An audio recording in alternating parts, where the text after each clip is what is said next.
I'm the head of video architecture for Seven West Media. Seven West Media is a channel in Australia. I'm also the organizer of said video, but we talked about that. But you can see we have a pretty good event. We have a lot of people. We have lots of companies talking. Even Marx came last year. You know, no trip to Australia is complete without coming to me and saying, hey, I'm going to Australia. I'm on holiday. I've got my wife. It's our honeymoon, but I want to spend one night with you guys talking about, I don't know, VP9 or something like that. So please just come and talk to me. At Seven, we do a lot of live. I can see that screen now. 53 channels, 24/7, 365. You can see with live television, you get these huge events that blow out way past BAU. The news events, their sport, royal weddings, those sort of things. You know, we have that 5 nines architecture, everything's redundant with the DR. That's not what I'm talking about today. Very far from it. So we were really lucky, just with licensing, it just worked out this way. We got some of the biggest events over 1 year. So we got a bit of time to plan for it, built this super redundant architecture. We did the Olympics, we did the Commonwealth Games, which is like the Olympics. So we don't invite China, Russia, and America, and we win everything. And London and England come second. But what we did notice is, like, users love sport. They love to engage with any sport, you know, as long as it's played at the best level. So even lawn bowls had quite an audience. It had a lot of people watching it. They just watched it all day. They loved it. So that kind of lends me to this point. We had the Sydney to Hobart. It's a really big deal in Australia on Boxing Day, after Christmas. It's a race that runs from Sydney to Hobart. It takes a couple of hours, a couple of days. It should take about a week, but these boats are ridiculous. But the boats I've been on are floating caravans. Like, they're slow and they don't move very fast. But these boats go really fast, and they've got nowhere private to poop. And they're also owned by incredibly wealthy people who you know, have these video cameras set up, and they said, we want our cameras in your apps because we're rich. So I had 3 yachts that decided they definitely wanted it. They wanted to do it in a couple of days because, you know, it was a couple of days before Christmas. Why wouldn't we do it then? We had nothing else like family or anything like that to go. So yeah, cool.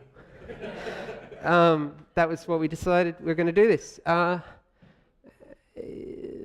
Typically with a live event, you know, you care about 3 things. You want to schedule it right. You want the stream to come up at the right time, to go down at the right time. You don't want people watching slate or setting up cameras, that sort of thing. You want a good camera, and you want it connected well.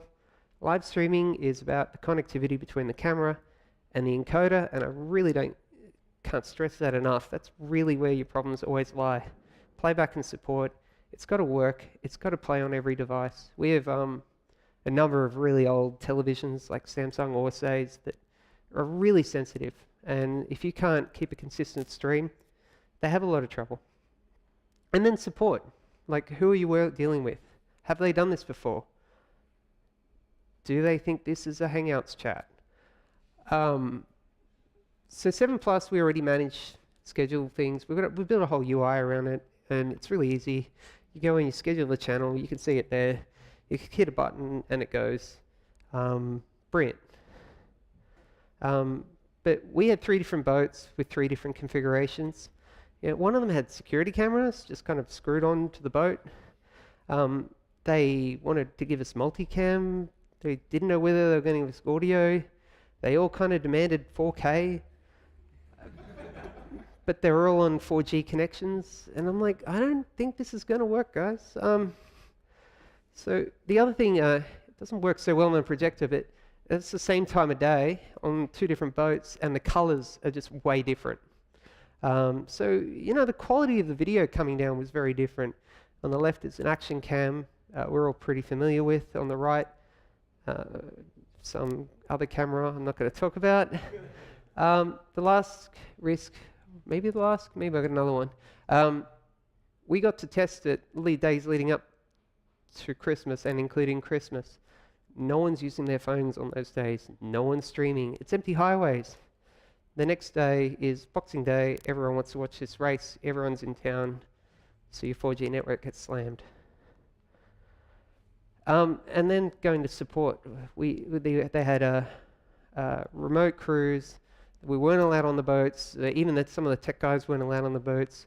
Everything had to be remotely debugged. We're dealing with 3 different companies with very different architectures. So you can see this. Oh, there's another one. Yeah, the demands of HD.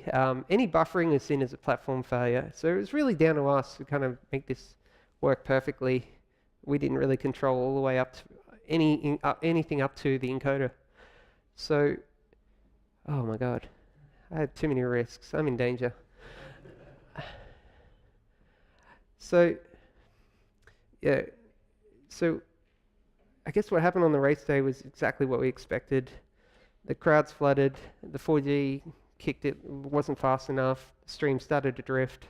It just looked like a mess. The 3 boats had 3 different solutions. They work kind of differently to each other. Some were pretty good and some were really bad, but in the middle they kind of all worked. So I decided to give it a new title. When given limited budget, time and resources, how to get a stream from a remote location fed over a congested network to not suck so much. And so the first thing is just go for reliable. Just set the expectations. Let's make this reliable. Let's make this SD if we have to. Let's make it even 400K. Let's just make it work. Cut down those expectations on 4K unless they can prove the connectivity and have a redundancy, obviously. Plan multiple connections. So yeah, if you are going to give us one connection, give us another one. Send them to 2 separate locations. We all talk about this stuff. It still applies to live events as well. 4G is black magic. I don't understand it. So where Sydney is and all the people live, it was pretty poor. Out in the middle of the ocean, 3 hours out of Sydney, it worked really well. And if someone, I don't really care. I just don't want, that's our experience. What was good about this experience was we kept the streams up for hours. Like, we just thought we were going to do the start of the race and that was it. We got to race all the way down past Wollongong and a little bit further on these boats. And people watched. These are your friend. I guess everyone in this room probably knows about these guys. Bonded cellular devices. You can basically put in multiple SIM cards, one from T-Mobile, Verizon, Sprint, AT&T. Then you can also connect to the coffee shop's Wi-Fi connection. You can connect to the DSL that they promised is 100 meg, we swear. And you can create, it will use all of that throughput to give you the best streaming experience. We would have used one, but they weren't waterproof. So buy a waterproof one.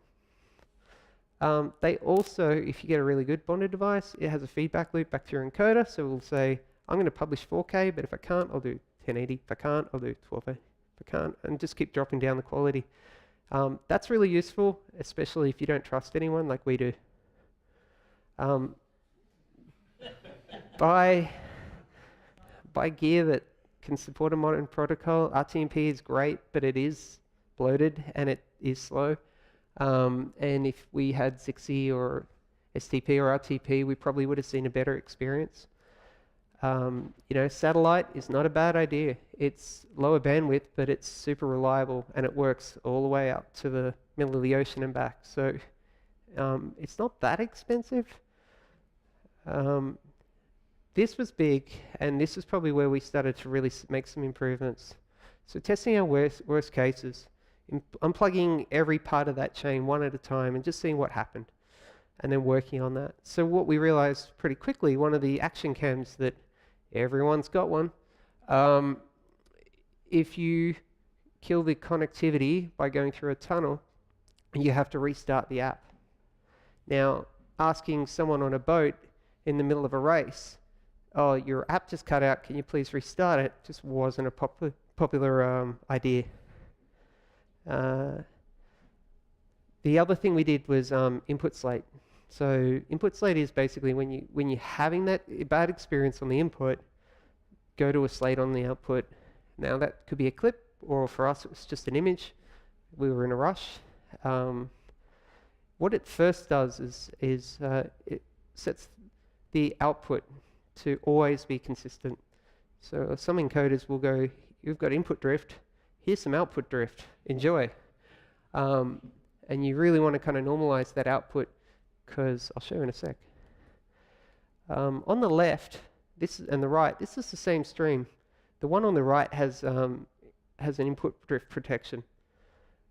So you just saw it flash right then. But what's actually happening is, it's actually catching it quite a lot.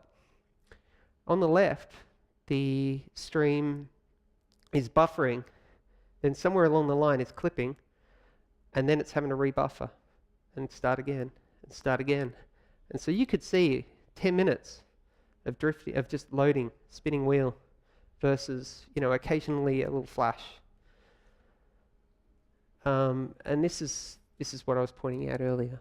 The player crashed. Now that was a web player, and we had a button, so you could restart the stream. We could get users to immediately fix the problem. But on a connected TV, it might crash the player. It might crash the app. It might crash the whole TV. And so then you have to get the user back into the stream, back into it. And do they really care after the second or third time? Test your redundancy. I'm guessing we all do this, don't we? So, you know, during the experience, we could have, if we had multiple connections, multiple encoders, all of those things, then we probably wouldn't have had any problems, but we would have had lower quality stream. But you really need to take that time and make sure it actually works, and not just on paper. Because we noticed some things pretty quickly on the day. Our input went down, and our slate encoding went down. I don't know why. It just did. So we picked a simpler graphic and we fixed it. So that's really all I wanted to talk about. I'm sorry I didn't go into too detail, but you know, have your redundancies, test your work cases. Don't sweat HD. It really is hard, especially in a country like Australia. The connectivity is not that great, or you're running on 4G. I think we all know how Hangouts and web chats go. Manage your expectations, and you know, enjoy the challenge.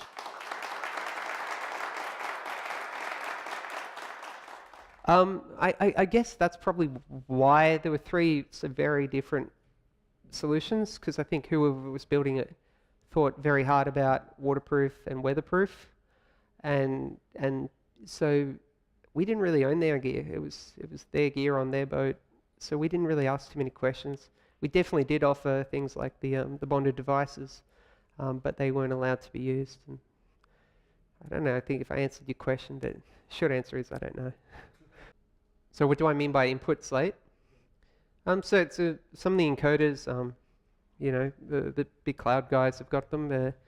They sense drift on the input, and they replace it with a clip or a slate or a loop, and that's all I'm really talking about. I just gave it a generic name, but they've all got very specific names depending on what brand or flavor of encoder you're using.